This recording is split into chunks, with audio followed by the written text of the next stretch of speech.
Bonjour à tous. Cette présentation s'adresse essentiellement à des propriétaires d'entreprises incorporées.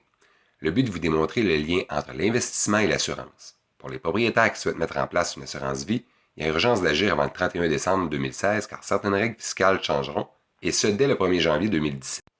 Tout d'abord, laissez-moi vous présenter Robert, un propriétaire d'entreprise. Lorsqu'il réalise des profits, après avoir payé les frais d'exploitation, Robert se verse les sommes excédentaires sous forme de salaire ou de dividendes. Ce type d'entreprise sert aux opérations. Nous l'appellerons donc l'entreprise opérante. Il se questionne à savoir s'il y aurait une façon fiscalement avantageuse pour ne pas avoir à payer l'impôt sur les sommes dont il n'a pas besoin immédiatement. Il se demande si, une fois l'impôt payé sur les bénéfices réalisés, il pourrait laisser son argent à l'intérieur de l'entreprise et se verser seulement ce dont il a besoin pour vivre. Tout cela est possible, mais que se passera-t-il si, par exemple, son entreprise se faisait poursuivre? De plus, que se passera-t-il si un jour il veut vendre son entreprise? Peut-être devra-t-il tout sortir l'argent en même temps. Vous conviendrez avec moi que c'est loin d'être une stratégie avantageuse. C'est à ce moment que devrait apparaître la société de gestion. Une société de gestion est une deuxième entreprise que vous créez. Avec ce système, de quelle façon l'argent des profits transigera-t-il? Eh bien, lorsque des profits seront réalisés, l'argent entrera toujours par l'entreprise opérante. Une fois que l'actionnaire se sera versé ce dont il a besoin pour vivre, les surplus disponibles seront redirigés vers la compagnie de gestion. L'idée de ce concept n'est pas de créer une nouvelle dépense, mais bien de prendre une partie des placements sécuritaires qui sont soit dans l'entreprise ou encore qui étaient prévus à l'épargne. Bon, avant d'aller plus loin, il est essentiel de savoir que les revenus de placement à l'intérieur d'une entreprise sont imposés au plus haut taux, c'est-à-dire plus de 50% en 2016. Alors finalement, veut-on quand même envoyer l'argent vers le haut? La réponse c'est oui, mais ça prend une stratégie et ça tombe bien, j'en ai une à vous présenter. C'est à ce moment précis que j'interviens à l'aide de la compagnie d'assurance.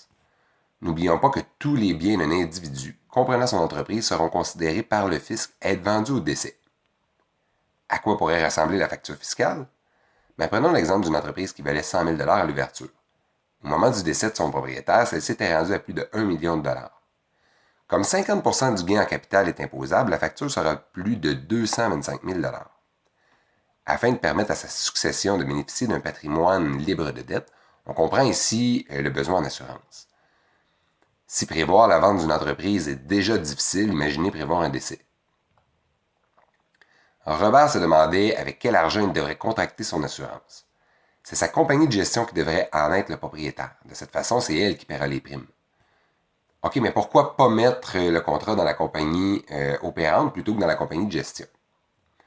Si jamais il souhaitait un jour vendre son entreprise, c'est seulement sa compagnie opérante qu'il devrait vendre avec tous ses actifs matériels. Il devrait conserver sa société de gestion afin de différer l'impôt sur le revenu. Le but est de laisser le moins de valeur possible dans une entreprise opérante. La police d'assurance vie avec participation permet d'accumuler ce qu'on appelle des valeurs de rachat. Ces valeurs sont monnayables et puisqu'ils capitaliseront à l'abri de l'impôt, ça aura comme impact de pratiquement doubler leur rendement. Aussitôt que des valeurs seront disponibles, Robert y aura accès et ça en tout temps si le besoin s'en faisait sentir. C'est important ce que je viens de dire là. Si une opportunité ou une urgence requérait de l'argent rapidement, il pourrait compter sur ces valeurs accumulées. D'ailleurs, très peu de compagnies d'assurance offrent ce type de produit. Ce n'est pas tout. En cas de décès, la succession pourrait compter sur un impressionnant capital d'essai qui s'additionnera aux valeurs de rachat. Justement, Robert décède. Comment l'argent se comportera-t-il à son décès? Ce qu'on doit garder en tête, c'est que le propriétaire, le payeur, mais aussi le bénéficiaire de la police est la compagnie. Ça veut dire que la prestation de décès arrivera dans la société de gestion avant d'être distribuée à la succession. Peu importe la façon pour sortir l'argent d'une compagnie, normalement, il faut payer l'impôt. À première vue, on aurait tendance à croire que notre concept est peu avantageux. Mais c'est là qu'on entre vraiment dans le vif du sujet de la modification fiscale du 1er janvier 2017. CD-CBR égale CDC. Qu'est-ce que ça veut dire tout ça? Le capital d'essai est l'argent qui provient de la compagnie d'assurance, moins le coût de base ajusté, qui est un calcul complexe dont je vous épargnerai les détails. Ce calcul nous donnera le compte de dividendes en capital. Qu'est-ce que c'est? Pour résumer rapidement, lorsqu'un capital d'essai est versé à l'intérieur d'une police, un compte de dividendes en capital se crée. Ce compte représente la partie de la prestation qui sera non imposable. À qui cet argent sera-t-il destiné? À la succession, bien sûr. De toute cette explication, ce qui est important de garder en tête, c'est que c'est le CBR qui déterminera la partie qui sera imposable. Voici un exemple, un type de police d'assurance vie pour un homme non-fumeur et en bonne santé de 40 ans. La ligne rouge représente la courbe du CBR avant le 1er janvier 2017. Remarquez sa forme. Elle commence à 0 et se termine quelques années plus tard également à 0. Comme la formule précédente nous le démontrait, l'argent qui provient de l'assurance, moins le CBR, équivaut à la partie qui pourra transiger libre d'impôt. Ce qu'on veut donc, c'est avoir un CBR qui sera le plus près possible de 0. Dû aux nouvelles lois en 2017, les courbes changeront. Pour le même type de police, la courbe ressemblera davantage à celle en mauve. Vous voyez comme elle monte beaucoup plus haut, mais ce n'est pas tout. Il est possible qu'elle n'atteigne plus jamais le 0 avant l'âge de 100 ans. Qu'est-ce que ça veut dire? Eh bien, il sera beaucoup plus difficile pour les contrats émis après le 1er janvier 2017 de verser à sa succession des prestations en grande partie, voire même en totalité, libres d'impôt. Bien intéressant tout ça, mais concrètement, combien ça représente dans les poches de la succession? Si les montants sont le moindrement élevés, le coût par dollar représentera probablement 1,50$ d'argent provenant de la corporation afin d'obtenir 1$ net. Puisque Robert avait investi ses sommes à l'intérieur d'une assurance vie avec participation, il lui en a coûté seulement 32 cents pour permettre à sa succession d'obtenir le même dollar net. Vous voyez que la différence est absolument incroyable. Changeons maintenant le scénario et disons que Robert avait décidé de retirer ses valeurs de rachat de son vivant.